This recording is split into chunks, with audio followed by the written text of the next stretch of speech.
La vallée d'Arberou est traversée par une rivière qui s'appelle Arberou et qui a pris sa source sur les territoires de Ailette, a traversé ensuite Saint-Estébin, puis Saint-Martin d'Arberou qui porte donc le même nom, et a rencontré un problème avec le massif Gastelou qui n'a pu être contourné par l'Arberou, et donc à force d'insister, l'eau a réussi à traverser donc ce massif et a formé 3 grottes, dont la grotte d'Isturitz, la grotte d'Otxozelaya et la grotte Herbedoua. Ensuite, Arberou va continuer son chemin sur le village d'Isturitz, d'Ayer, et un quartier de la Bastide de Clérance pour se jeter ensuite dans la Dour, puis la mer. L'eau a façonné le paysage que nous avons dans cette vallée, et donc l'homme l'a entretenu, mais l'eau a contribué à faire cette belle vallée.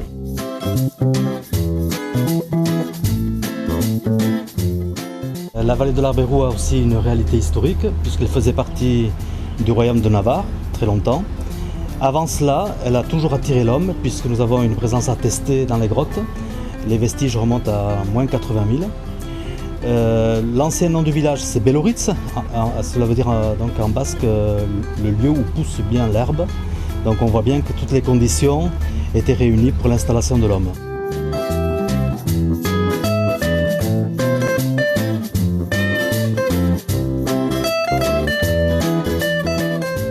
Alors on nous demande souvent pourquoi les maisons sont si grandes ici dans la vallée. C'est qu'en fait autrefois elles devaient à la fois abriter les personnes, c'est-à-dire plusieurs générations bien souvent, et les domestiques, mais aussi la récolte, notamment le foin dans le fenil, mais aussi le bétail dans l'étable, et aussi bien sûr tout ce qui est outils et charrettes.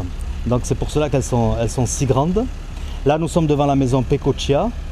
Donc cela veut dire en basque la maison en bas de la côte, puis c'est vraiment le nom qui désigne le lieu, puisque nous sommes ici en bas de la côte. Voilà, nous avons un attachement très fort à la maison. C'est vrai que la maison se transmet. Bien souvent les familles finissent par prendre le nom de la maison à la place de leur nom de famille. On en oublie même le nom de famille.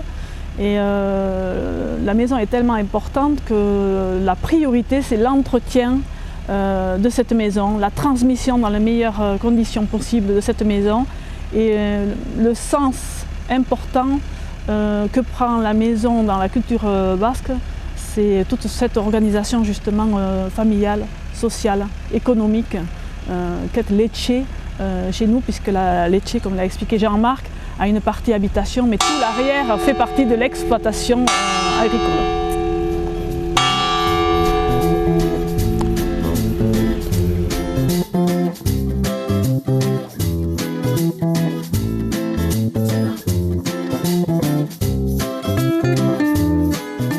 Ici nous avons un bel exemple de Yarlécou, qui initialement se trouvait à l'intérieur de l'église, dans la nef.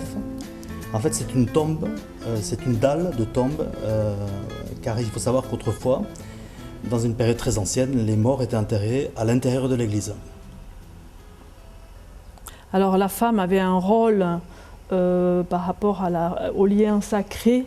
Elle devait faire brûler, elle s'agenouillait sur la pierre, là, sur le Yarlécou, et elle devait faire brûler de la cire pendant les offices. C'est elle qui faisait le lien avec les morts et les vivants pendant les offices, et bon, elle avait un rôle très important. C'est elle aussi qui avait la responsabilité de l'organisation sociale et économique des familles dans les maisons. Il y avait aussi dans l'organisation des maisons, la transmission de la maison et du patrimoine agricole se faisait par le biais du droit d'aînesse. Et donc, quel que soit l'homme ou la femme qui arrivait en tant qu'aîné, c'était lui ou elle qui prenait la totalité de la maison et du patrimoine agricole de manière à ne pas morceler. Les frères et sœurs, ils étaient nombreux évidemment, les frères et sœurs pouvaient rester dans la maison, mais dans la mesure où ils aidaient et travaillaient à l'économie de cette maison. mais c'était toujours l'aîné qui gardait donc le patrimoine familial, la maison de naissance, de manière à ce que cette maison et ces terres autour, cette exploitation agricole, soient transmises sans qu'elles soient morcelées.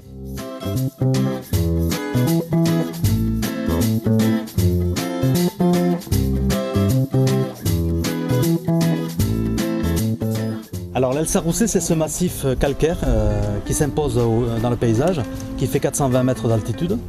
En fait, c'est un énorme château d'eau naturel, car il présente à l'intérieur d'énormes réservoirs d'eau qui se remplissent avec l'eau de pluie qui s'infiltre dans les fissures du calcaire. Ensuite, 10 sources environ rejettent l'eau à l'extérieur. L'une de ces sources est captée et alimente en partie, en tout cas, une douzaine de villages. Donc c'est vous dire l'importance de ce massif. Alors en 1988, une carrière a voulu s'installer sur ce massif pour l'extraction de matériaux d'empirement. Et c'est alors qu'une association de défense s'est mise en place pour alerter la population pour les menaces qu'il y avait sur l'eau, finalement, l'eau potable. Et voilà, depuis ce jour, donc, on est très vigilant pour éviter que cette carrière s'implante. Voilà, donc on voit qu'il y a des enjeux très importants. Voilà, c'est vrai que dans nos visites, on met le doigt sur ces enjeux justement pour faire prendre conscience à la population de notre entourage, mais aux visiteurs aussi, dans ces coins qui paraissent si tranquilles, mais finalement où il faut bouger si on veut justement préserver ce paysage et cet environnement que tout le monde apprécie.